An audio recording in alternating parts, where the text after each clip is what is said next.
Lockdown से पहले गीता के घर का नजारा कुछ ऐसा था कि रोहन ऑफिस जाता था और शिवन स्कूल। जिनके घर से जाने के बाद गीता काम खत्म करके बाकी समय आराम करती थी। लेकिन लॉकडाउन के बाद ऑफिस और स्कूल घर में ही खुल गए और इससे गीता का हाल वो तो आपको देखने में ही मजा आएगा।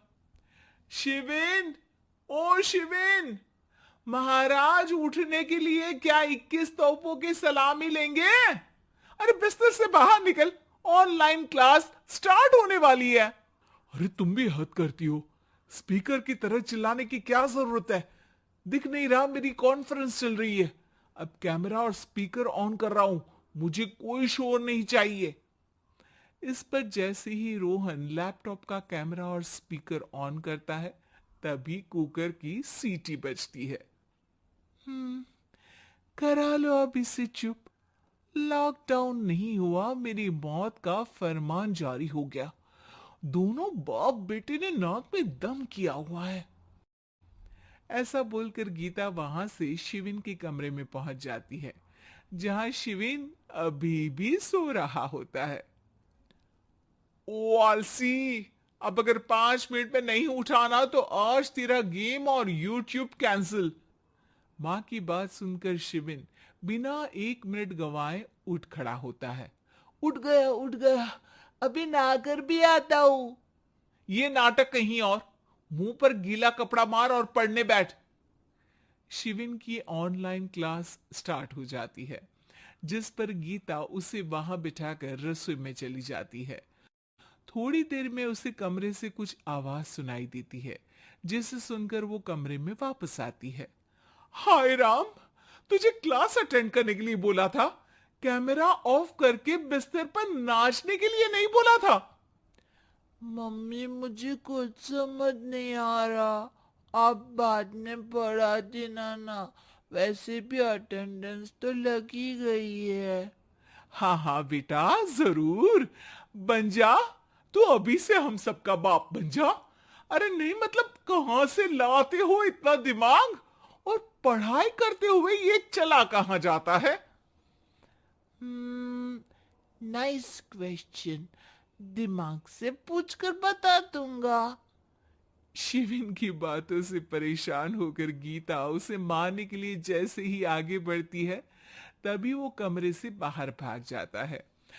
अब शिविन आगे आगे और गीता हाथ में चप्पल पकड़े उसके पीछे पीछे पूरे घर में दोनों घूम रहे होते हैं। इसी बीच वो रोहन के पास पहुंच जाता है और शिविन को मारने वाली चप्पल रोहन के लैपटॉप पर जाकर गिरती है। ओए माँ!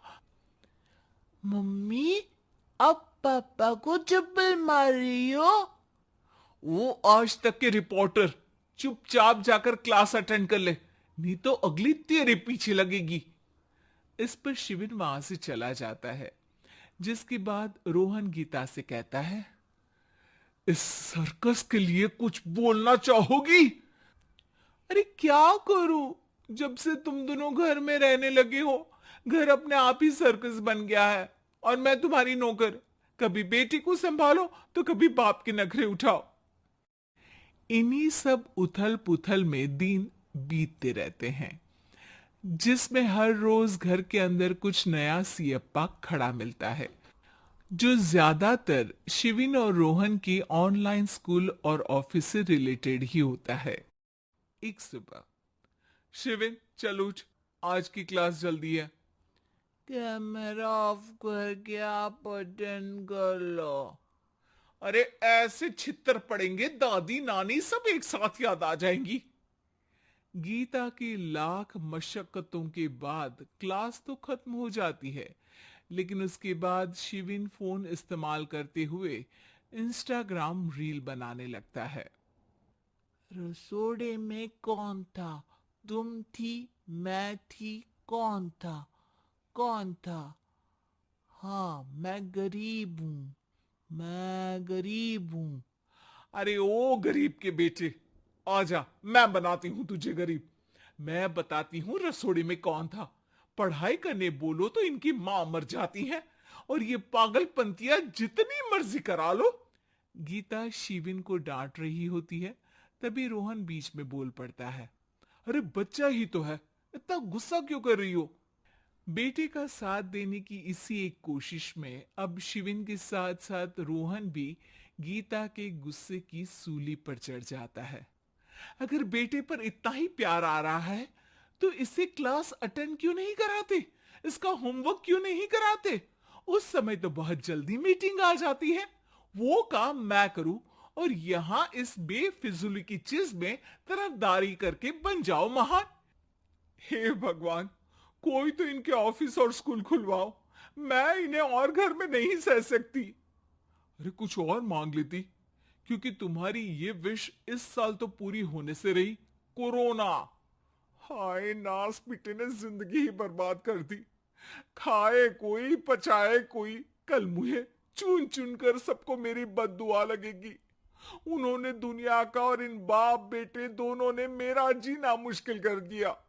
गीता वहां से चली जाती है, जिसके बाद रोहन शिविन से कहता है, अरे तुम्हारी मम्मी इतनी भड़की हुई क्यों है? आपकी वजह से पूरा समय घर में रहते हो और उस पर कोई काम कराने की जगह बस ऑर्डर देते रहते हो। अच्छा बेटे, सारा इल्जाम मुझ पर? पूरा दिन तो वो तुम पर ही चिल्लाती है। हाँ, मतलब दोनों का 50-50 है, कुछ करना पड़ेगा। वो कहते ना, make the best out of worst. I have an idea. वैसे तुम्हारी माँ सही कहती है, बहुत जुबान चलाने लगे हो, कम बोला करो। अगली सुबह रोहन और शिविन अपनी गलती को सुधारने के लिए गीता के उठने से पहले घर का आधा काम खत्म कर देते हैं, जिसे देखकर गीता खुश हो जाती है और फिर बाकी बचा काम वो तीनों मिलकर पूरा कर लेते हैं। जिसके बाद अब वो सब मिल बांट कर हर काम में एक दूसरे की मदद करते हुए लॉकडाउन का मजा